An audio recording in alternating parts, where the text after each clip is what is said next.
Here's what Austin Riley and Brian Snitker said about Wednesday night's 4-3 loss to the Phillies.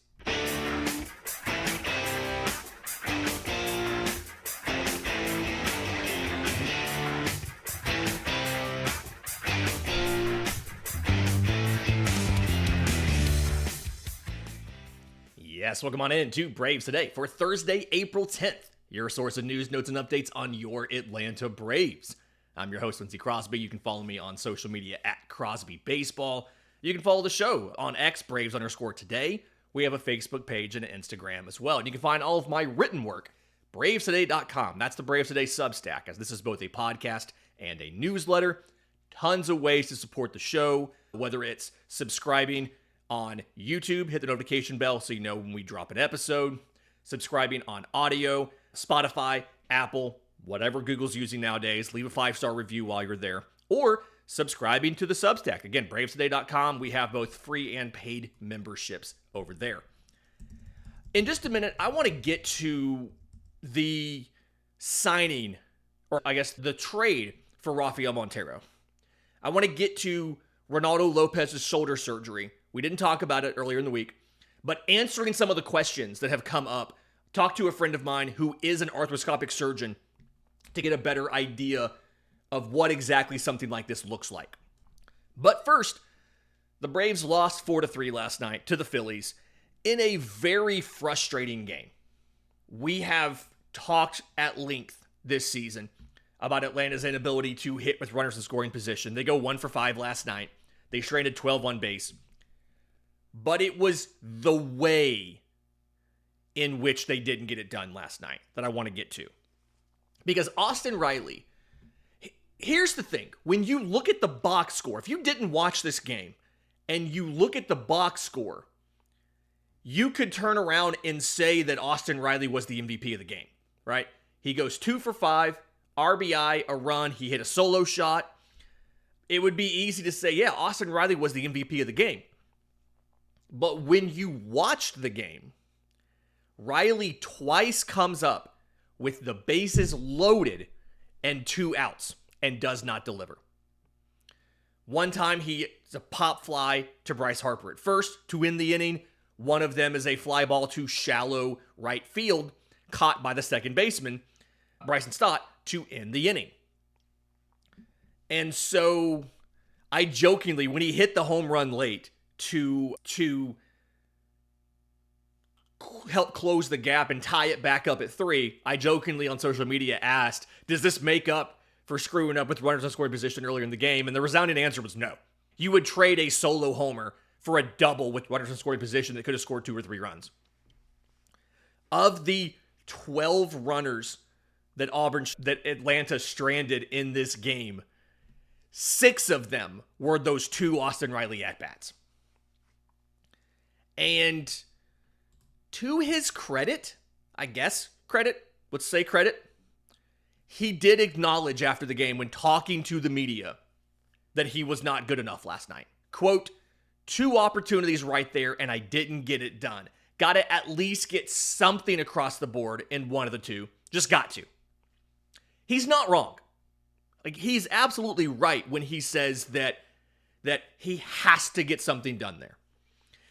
Because if you watch the way that teams have approached the heart of this order, the game plan against the Atlanta Braves has been pitching around Marcell Ozuna and Matt Olson. That's why Ozuna has all those walks on the year. Matt Olson walked twice in this game. He went 0 for 3 with 2 walks. Because you can pitch around him to get to Austin Riley. And Austin Riley is not making you pay for that decision right now. At some point in time, he will, right? Like, he will fix this. He's too good of a player to not fix this. But Austin Riley's not making you pay for the decision to pitch around other guys to get to him. And he has to do that. The long-term contract that he's under, the leadership position that he's in, Austin Riley has to be better at that situational hitting if Atlanta wants to hit their ceiling or to to contend for the division like they expected to this year. It's not just because you started off like this. It's not too late. You're 2-9. Yes, you absolutely can still be a playoff team. You can still make a wild card. You can still contend for the division. But things like this can't happen. And Snit acknowledged that Riley didn't do enough. Quote, "I'm sure nobody feels any worse about it than he does. That's for sure." And here's the thing that Snit always does, right? But he showed some signs of life tonight with the homer and then a sharp single. And you've just got to keep wanting to be in that moment. You want to be up there with the bases loaded. It's not going to work out all the time, but you want to put yourself in that position. Yes. Sure. Yes. But he's been in that position a lot this year. And so far, it hasn't quite worked out. And Snit acknowledged that the whole team has not been good enough in those situations. Quote, "We had the deck stacked in our favor a couple times and just couldn't pierce a gap, get a big hit, the kind of things that have been haunting us from the beginning of this year. I still hold out it's going to happen, where we're going to hit with guys on and win games we should. But guys were fighting their tails off and we gave ourselves a chance." At some point in time, you have to convert your chances into actual production. And Riley, honestly, he acknowledged that. And he acknowledged, and this is what I am heartened by this. Riley acknowledged that something had to change. Quote, "We were right there in the ballgame the whole time. I thought everything went pretty well other than my 2 at-bats with bases loaded. I don't know if I'm trying to do too much, wanting to get it done so bad. That is the thing that Kevin Seitzer said everybody was doing after he was fired last year, was everybody was trying too hard. I've just got to reevaluate, because obviously with the last 2 at-bats, nobody on, 1 person on, I was able to come through. I just have to do a little bit of self-evaluating about hitting with guys in scoring position." So frustrating there. And I've seen a couple people on social media blame the bullpen for this loss. And again, you look at the box score, I can see how that happened. Bryce Harper hits an absolute moonshot on a mistake pitch. Dylan Lee left the 95-mile-an-hour fastball center cut. Attack zone 5, right? Remember when we talked about the attack zones and how everything works? Those of you on YouTube can see the chart again. Attack zone 5 is the exact middle of the strike zone. Just the absolute middle, center cut, whatever. Bryce Harper launched it. Okay. Raisel Iglesias in the 9th inning. First pitch, he got ambushed by Trey Turner. First pitch slider that was, again, center cut. And that was launched for the tie-breaking homer, the winning runs for the Phillies. It was Turner's first homer of the season. It was the second homer allowed in 4 appearances this year by Iglesias. He gave up 4 homers in 66 appearances last year. He already has 2 this year. And Sid addressed this too. Quote, "He hasn't pitched a lot. I hate it for him. I'm glad we got him back-to-back there." And he's talking about Iglesias pitching 2 straight days because he didn't get used a lot in spring. He really did not pitch a lot in spring or in the first week of the season because the Braves were losing every game. The Braves lost every game, right? Just went up there and caught too much of the plate, and that's a pretty good hitter that he's facing right there. Iggy will be fine. Again, in his role, you're not allowed to give up anything. So I would argue this loss is not on the bullpen. And here's why. Twofold, okay? This segment might run a little long off of what I wanted to do here, but 2 reasons why I would argue this loss is not on the bullpen. Reason number 1, the bullpen's having to cover more innings than they should. We talked about this yesterday with the Chris Sale short start. Grant Holmes goes 4 innings. No runs allowed. 3 hits, no runs, 4 walks to 6 strikeouts. He throws over 100 pitches to get through 4 innings. He ends up being lifted after walking Kyle Schwarber to open the 5th in a 10-pitch at-bat. And that was a theme we saw. A lot of long at-bats from Philly hitters, right? But we're asking too much of the bullpen, right? No bullpen is going to be perfect. No bullpen is going to not allow any runners to score, right? One mistake in a game should not result in you losing the game. Atlanta needed more runs there. So yes, one, we're asking too much of the pen. But two, you should not have been in a situation where a ninth inning home run from Trey Turner gave Philly the fourth run and a lead. Atlanta should have had more runs on the board by then. So as much as people want to blame the bullpen, because it reinforces our priors, right? Going into the season, we all said the bullpen's a weakness. The bullpen's a problem. The bullpen hasn't been the problem this year. Are they perfect? No. No bullpen is. Are they as good as they were last year? So far, no. Hector Neris has blown this whole bullpen's ERA to kingdom come. But they've been good enough. They haven't been perfect. They've been good enough. The offense has not been good enough. The starting pitching has not been good enough. And for the area that we thought was the weakness, I would rather have what I thought was a weakness outperforming what we expected of them in the bullpen than having what we thought was strengths, the rotation, the offense, significantly underperforming like this. It's still early, obviously. The rotation will have time to settle down. The offense, theoretically, will have time to figure it out and get more lethal, more able to take advantage of these situations like Riley mentioned.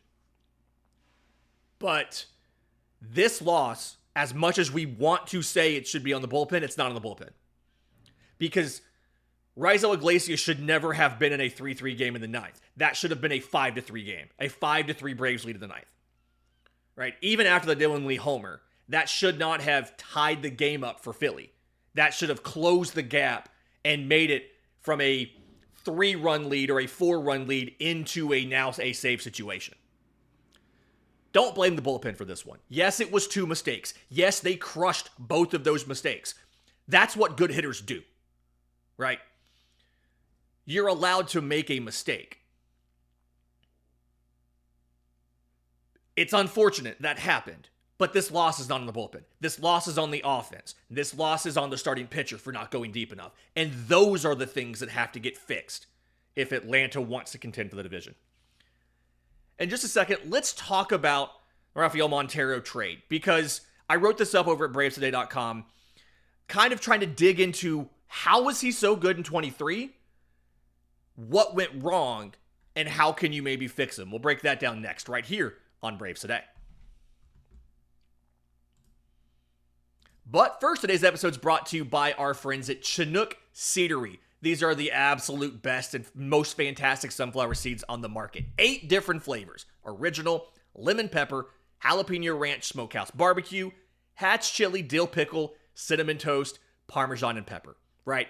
Whatever flavor you're looking for, whatever flavor profile, right? Do you want sour? Do you want heat? Do you want smoky? Do you want zesty? Whatever you want, they've got an option for you. So go try all of them. They have a sampler pack where you can try everything.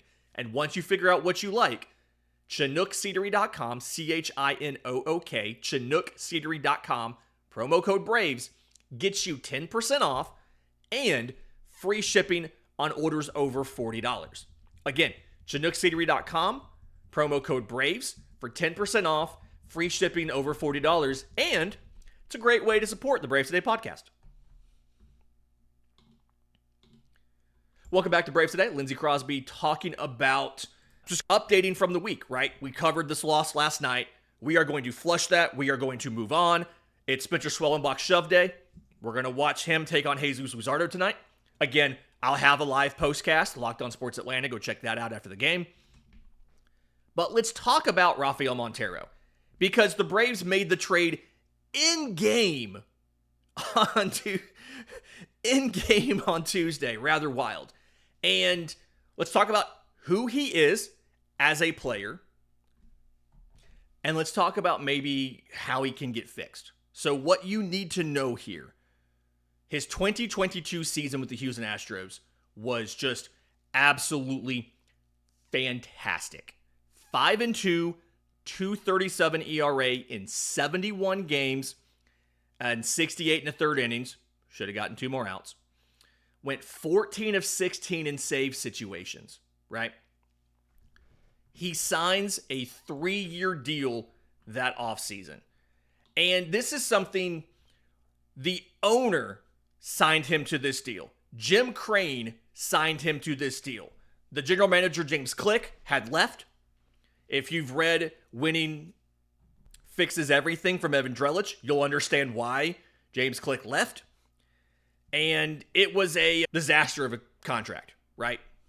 He got 3 years and $34.5 million from the Astros, which is a lot of money for a reliever, right? After that, in 2023, in 68 games, he went 3-3 with a 5.08 ERA. In 2024, he went 1-2 with a 4.70 ERA and was actually designated for assignment at the trade deadline. A contending team, a playoff contending team, designated a reliever for assignment in July. That should tell you something. Happened to Craig Kimbrell too, by the way. Atlanta also did that buy low thing. So he was back on the major league roster this year. They invited him to spring training. They went ahead and added him to the roster. And Atlanta made the trade for him on Tuesday. So, a couple things here. One, the contract. He's owed $11.5 million. Charles Odom of the Associated Press got the details. Houston sending $7.7 million. So, when you factor in what they've already paid him this year, they've already paid him $804,000. This is Houston.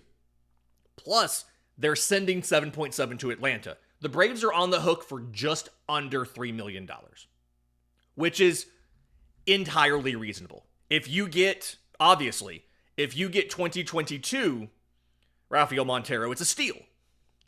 But even the guy last year, mid-4s ERA, it's not the worst thing in the world at that price. You can eat it and move on. If you DFA him, whenever somebody else signs him, whatever they're paying him, probably the league minimum, that subtracts how much you owe him.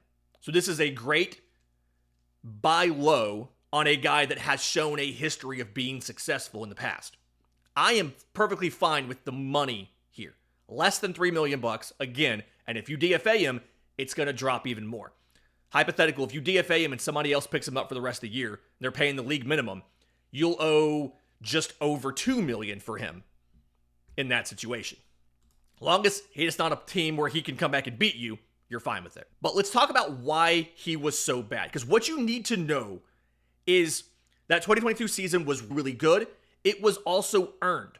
The ERA was 2.37, the fielding independent pitching was 2.64, and the expected ERA was 2.70. It's not like he was super lucky.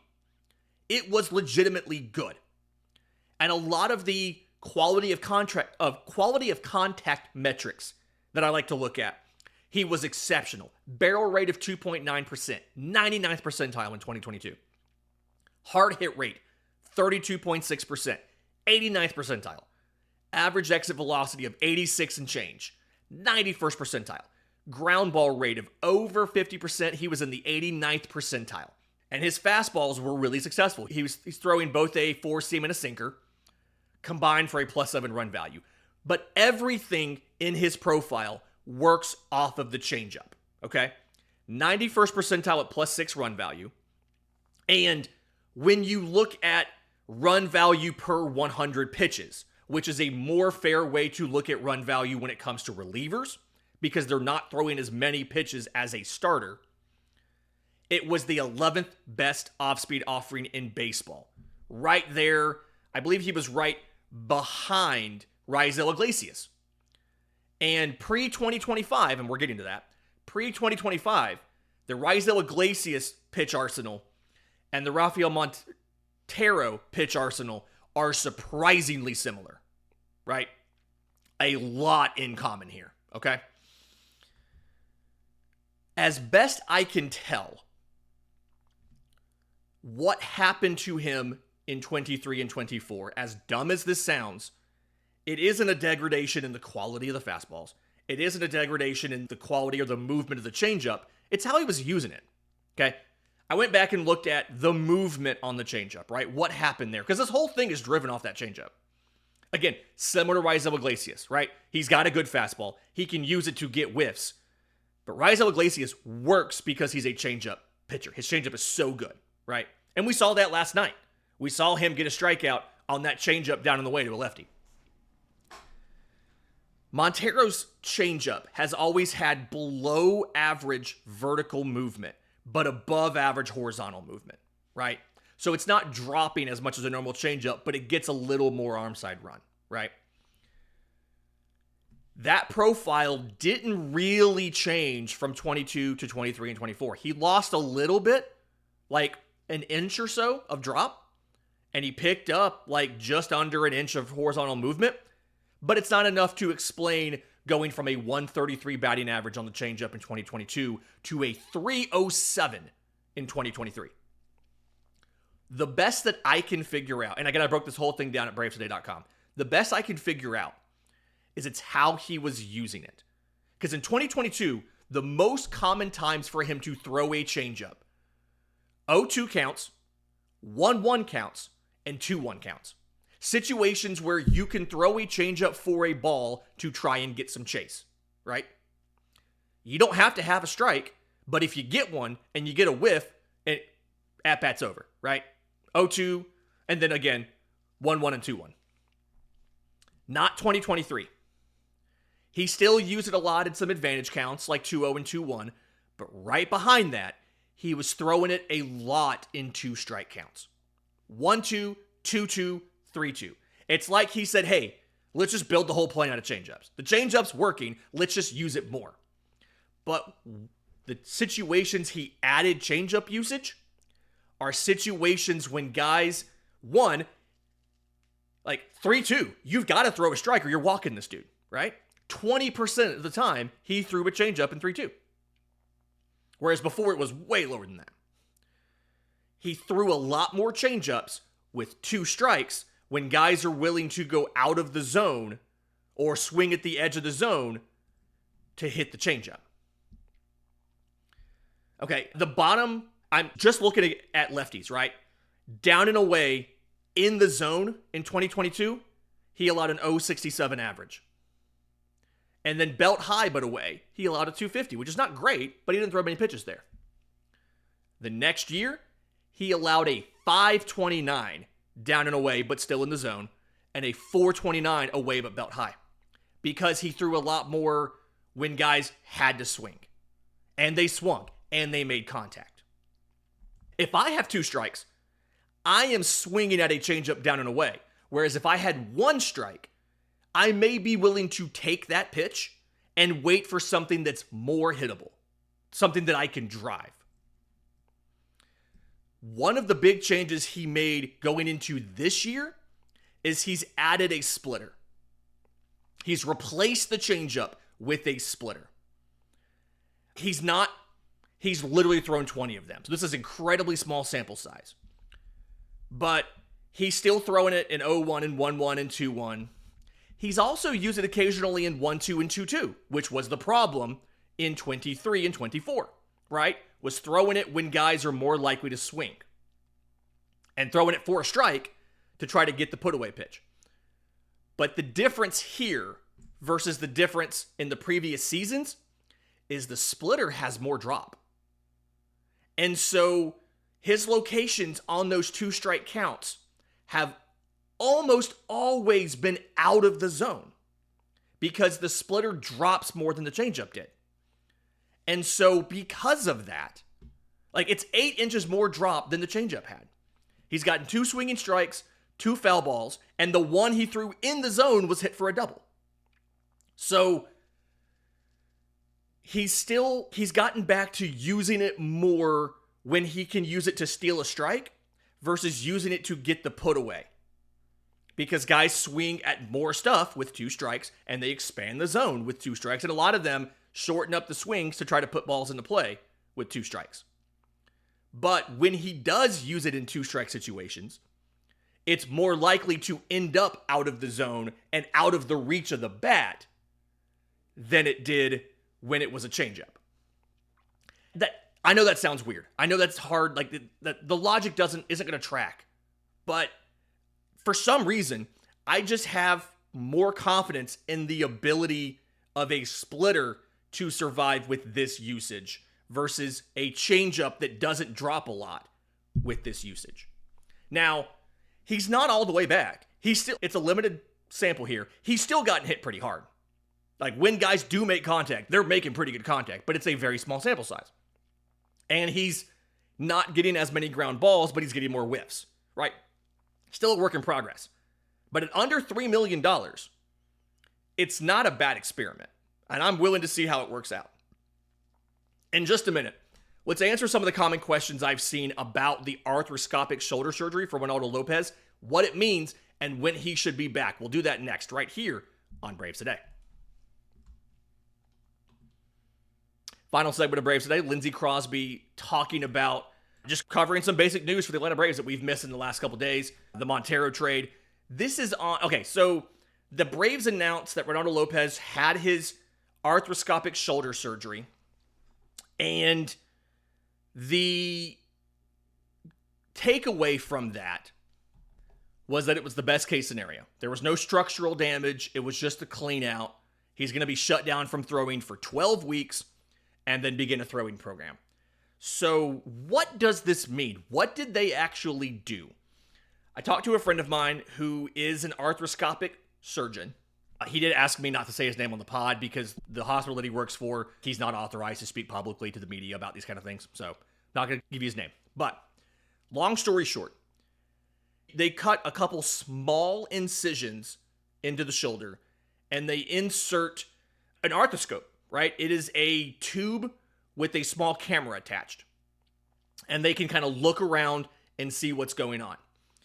So, one, they did not find any structural issues, meaning there's not a broken bone, there's not the support structure of the shoulder, right? Your labrum, any of that stuff, tendons, all of that, the cartilage ring around the shoulder socket, that's the labrum, your rotator cuff, like none of that stuff was actually torn, ruptured, significantly impacted, right? So when they say no structural issues, they mean the major support structures of the shoulder, your labrum, your rotator cuff, all of that stuff, they were intact, okay? So then it became a cleanup procedure. And what a cleanup procedure means is you're looking for slight damage that shouldn't be there, right? Not major structural issues, but small things. Maybe you have a bone spur developing. There's usually loose tissue in there where maybe you had a small issue that healed itself with your labrum or your rotator cuff or whatever, but there's some loose tissue left. Maybe there's a little bit of where there's loose bodies in the shoulder that shouldn't be there. Almost everybody has them. But obviously, you or I, we can handle a little bit of loose tissue in our shoulder from a day-to-day basis. Your shoulder's a little tight sometimes. Sometimes that's inflammation. Sometimes that's a little bit of debris in the joint that's just causing some trouble. An elite athlete, they need it to be like, they have more damage because they have more use and more intense and like physically intensive use. But they also have a higher standard of what it needs to be clean to for full function. So typically you would go in there, and he clarified, I don't know exactly what they did because he's not Reynaldo López, a surgeon, but you take out the bone spurs, you take out the loose tissue with they have little small instruments that are similar ideas as the arthroscope, right? It's just a little tube, and on the end there's a little scoop piece or a little tiny incision piece or whatever, and they can just trim things off, they can remove things, pull them out of the body. They sew it up. You're usually under like local anesthesia and or general anesthesia, right? So either you're completely knocked out or this whole area is just numbed. And then he told me that typically on something like this, you can usually go home by the next day. A lot of people go home the same day. He said for an athlete, we probably keep them depending on when the surgery's done, in the morning, afternoon, whatever, we probably keep them the next day just to make sure. But you wear a sling for a couple weeks just to immobilize the shoulder. And then physical therapy, you start that as soon as you can after the surgery. So he's not picking up a ball for 12 weeks. He'll probably start physical therapy within a week or two. And then the idea is when he's picked the ball back up, he's going to start a throwing program. Mark Bowman of MLB.com talked about it's typically going to be, like, he's assuming September. And I think the length of time for the buildup depends on whether or not Reynaldo López is returning as a starter or a reliever. A lot of that's going to depend on how some of the young players step up and improve. A lot of that's going to depend on, do you make an acquisition for a start at the trade deadline? But there is the possibility of López coming back, I think, sooner than mid-September if he's working as a reliever. We saw that last year, right? He came back as a reliever later in the year. Looked pretty good. I do think we're not going to know, right? We're not going to know until we know when he gets re-examined after the 12 weeks. We're not going to know until he starts a throwing program and we see how it responds. It's possible that he has a setback and they have to shut him back down. Depending on what the team needs, the team may be good on relievers. Isabel Hernandez may be a dog. Joe Jimenez may come back early, and you may feel fine. And then you have to turn around and you have to find a starter, and you need him to work as a starter. We'll see what happens. But either way, this was the best case scenario. Because the worst case scenario was they got in there and they saw a tear of the labrum, right? A tear of the rotator cuff. And they had to do either make the surgery more invasive to get in there and fix everything, or still fix it arthroscopically, but have to do a major repair that required him to be shut down for more than 12 weeks. Kyle Wright still has not pitched in a game. He, in essence, sacrificed his shoulder to the Atlanta Braves for that 2022 season. He had shoulder issues in 2023. He pitched a little bit. He started a little bit, was not good. Came back as a reliever, was not good enough to make the postseason roster. Had to shut down surgery. Didn't pitch all of last year. And is still only doing like minor league stuff and rehab stuff now. He still has not pitched in a game since going down with that shoulder surgery in 2023. So like, this could be worse. Like, relatively speaking, I would much rather have this situation of it's a clean out, shut him down for 12 weeks, reevaluate him, and get him back. I do think, depending on how your prospects develop, depending on how free agency goes, depending on how these young guys in the rotation come out, there is a conversation to be had about what you do with Reynaldo López going forward. Do you keep him as a starter? Do you move him back to the pen as your next closer, maybe? We'll see what happens. But in the meantime, this was the best possible results for Reynaldo López. And the goal now is to get him back this season. Similar to how the goal for Joe Jimenez is to get him back this season. And Jimenez is another example of a guy that was having issues. The MRI in his knee was inconclusive, so they went in to do an arthroscopic surgery to look and see what's going on. Do we need to clean it out? And that's when they saw on him it was much more severe than they realized. He was the worst case scenario there, where they had to do a major repair to his knee, and he went from a clean out procedure for 12 weeks to possibly out for the entire season, and he had the surgery late last year. So that's what the worst case scenario looks like. López was absolutely the best case scenario. This has been Braves Today for Thursday, April 10th. You're listening on audio. Do us a favor. Leave us a 5-star review. Apple, Spotify, whatever Google uses nowadays. If you're on YouTube, subscribe to the channel. Hit the notification bell. Check out all the written work. BravesToday.com is the Braves Today Substack. Until next time, this has been Braves Today.